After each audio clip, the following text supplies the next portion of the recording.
श्रीराम समर्थ. आनंद कशामुळे मिळतो? सृष्टी शून्यापासून निर्माण झाली. आपली ही मूळ स्थिती तीच आहे. म्हणून आपण शून्याकडे जाण्याचा प्रयत्न करावा, म्हणजेच स्वानंदात स्वस्थ राहावे. पण ते आपल्या हातून होत नाही. कर्म करीतच राहावे असे वाटते. प्रपंचाची दगदग झाली म्हणजे आपण दूर जाऊन बसतो. पण मनाची तळमळ त्यामुळे नाहीशी झाली नाही तर काय उपयोग? याकरिता मनाची स्वस्थता कशाने येईल ते पाहावे. आनंद कोणाला नको आहे? आपल्याला आनंद हवा आहे खरा, परंतु तो मिळवण्यासाठी जे करायला पाहिजे ते आपण करीत नाही. नोकरी नको आणि खायला हवे, हे कसे शक्य आहे? खरोखर प्रपंचाच्या या अगणित उपाधीतून सुटून जो स्वास्थ्याकडे जातो तो धन्यच होय. मनाच्या विरुद्ध गोष्टी झाल्या की लगेच आपल्या आनंदात बिघाड येतो.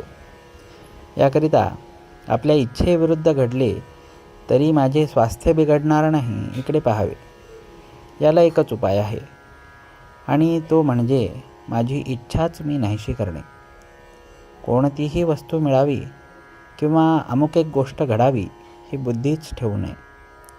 जोपर्यंत हाव आहे तोपर्यंत स्वास्थ्यापासून आपण दूर आहोत असे समजावे. महत्त्वाकांक्षा खुशाल धरावी, पण त्यामुळे मनाला त्रास होऊ देऊ नये.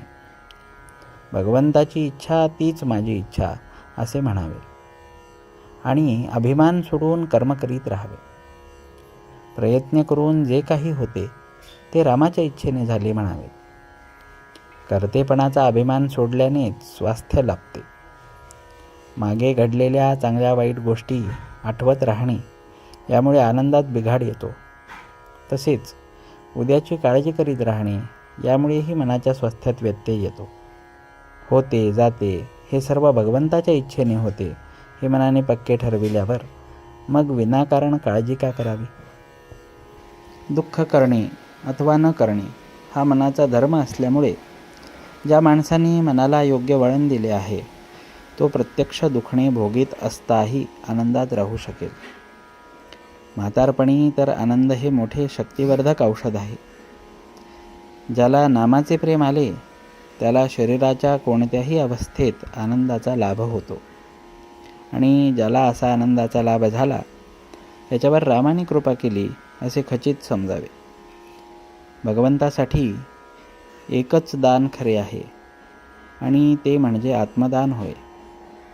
सतत भगवंताच्या नामात राहून देहाची विस्मृती होणे हा आत्मदानाचाच प्रकार आहे. वाणीने नाम घ्यावे व मनाने स्मरण करावे, आणि या दोन्हीचा मेळ असावा.